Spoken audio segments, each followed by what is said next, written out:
Hello again, and this time we're going to be doing the 3D model printed stuff.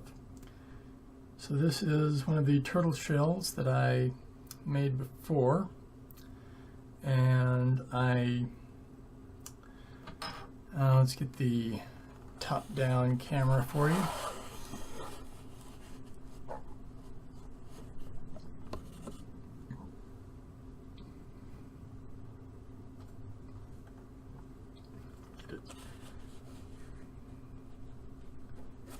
Get it right, there we go.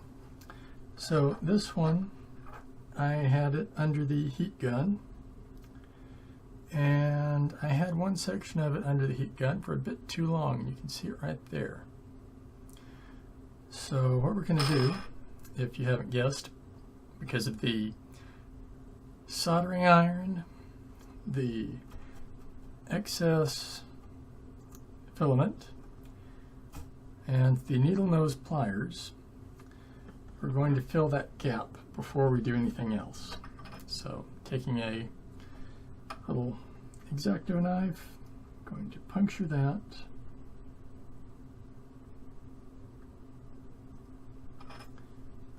put the knife away, needle nose pliers, and the filament. We just want to snip off a little bit.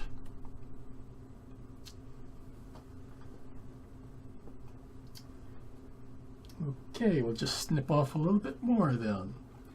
And this time cover the other side so it doesn't fly off again.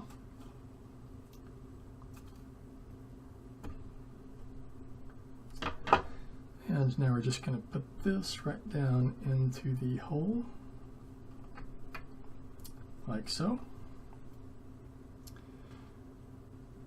And that tells us just how much we need in reality.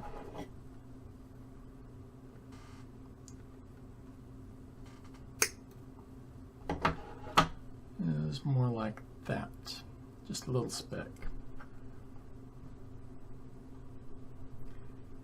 Feed that into the hole.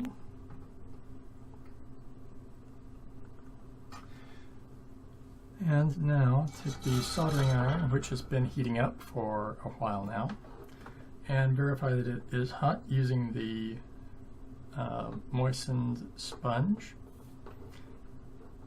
You might not have been able to hear that, but I did. That nice little sizzle telling me it's nice and hot. And now we just want to press it down onto the added filament that we just put in the hole. And we're going to melt this filament down.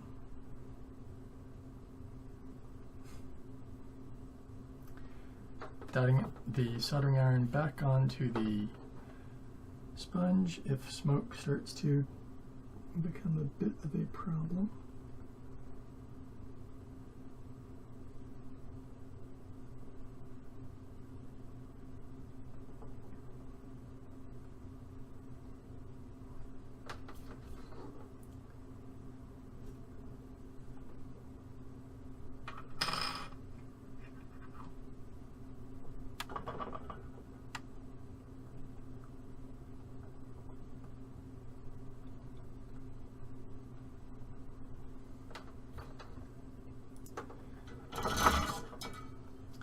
Give that a little bit of time to cool here. And it's not going to come out, but let's even that down a little bit more.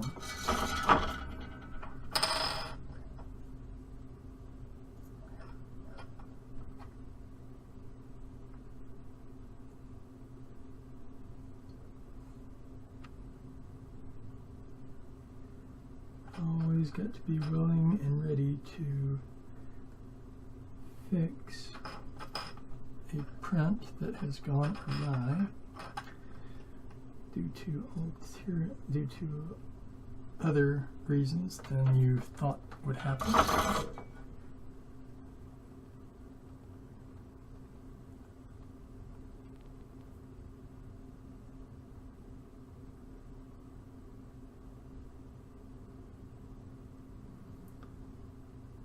we go. It is now fixed. Hole is filled. And we can now unplug the soldering iron and begin to go at the priming of this piece with gesso,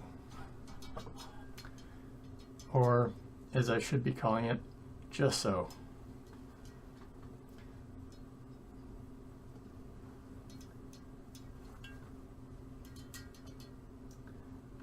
Problem with that is I think things should be pronounced the way they're spelled.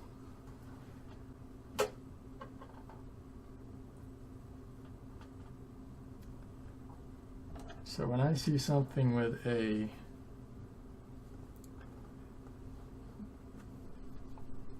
G on it, I think ge, but really it's je. So gesso, or gesso. I will get it right eventually.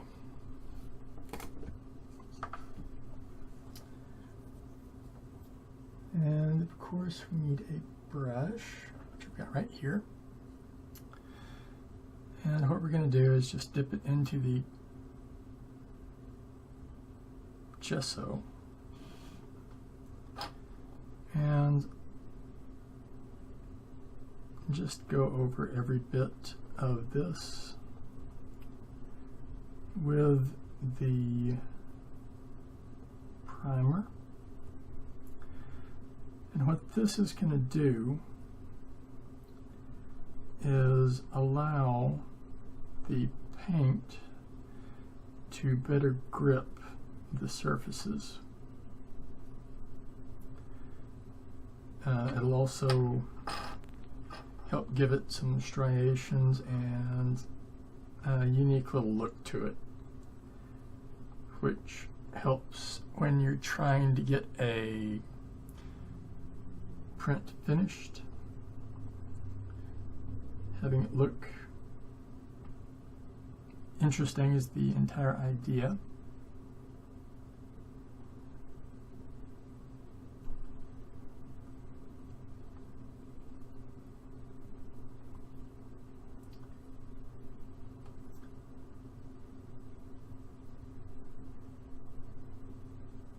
And for me personally,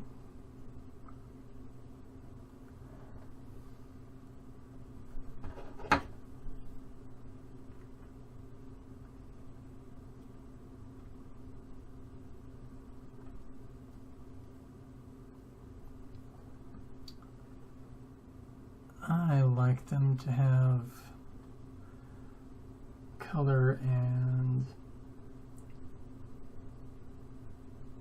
a fair amount of texturing that you don't get if it's just one solid color, as it is right now.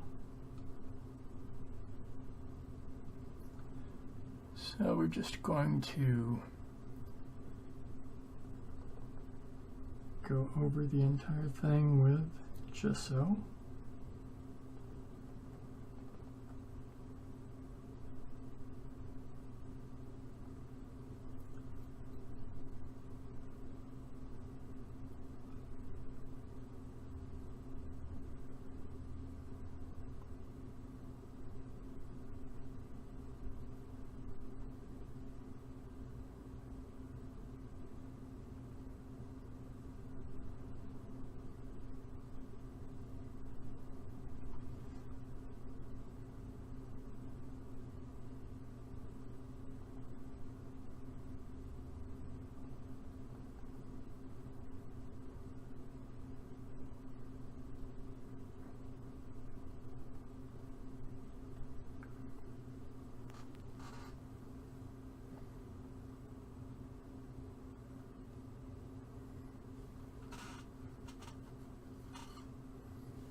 Helps to have something to lay it on that you don't mind getting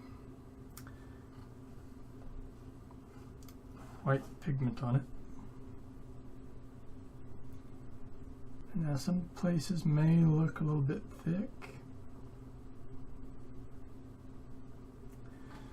but this is just a primer coat, and it is mainly water,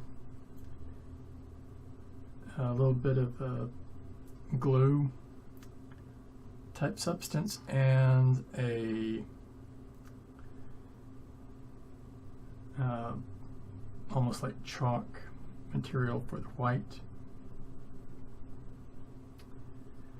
So it will dry out, and then it will be ready for painting, real painting.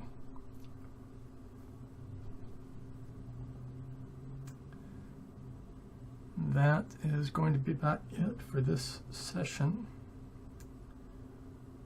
Let's lift it up where you can see it a bit better. To close this, move it over.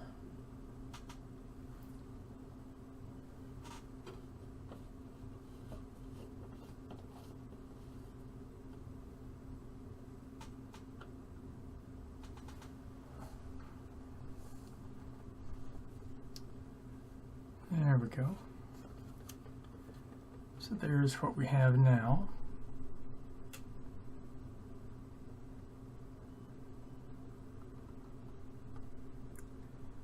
Patched it up and primed the first side.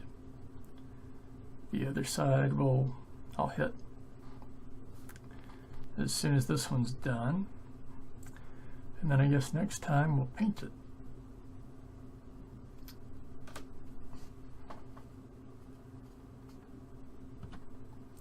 So I hope you enjoyed seeing that. Always useful to be ready to repair any print that gets damaged in whatever way.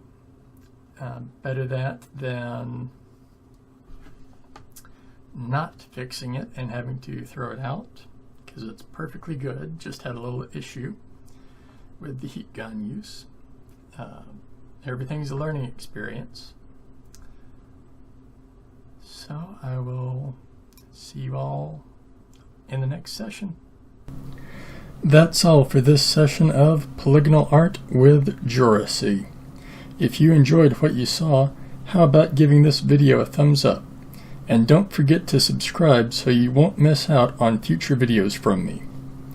In the video description below, you'll find my Patreon link. Feel free to check it out. Now, on to the credits.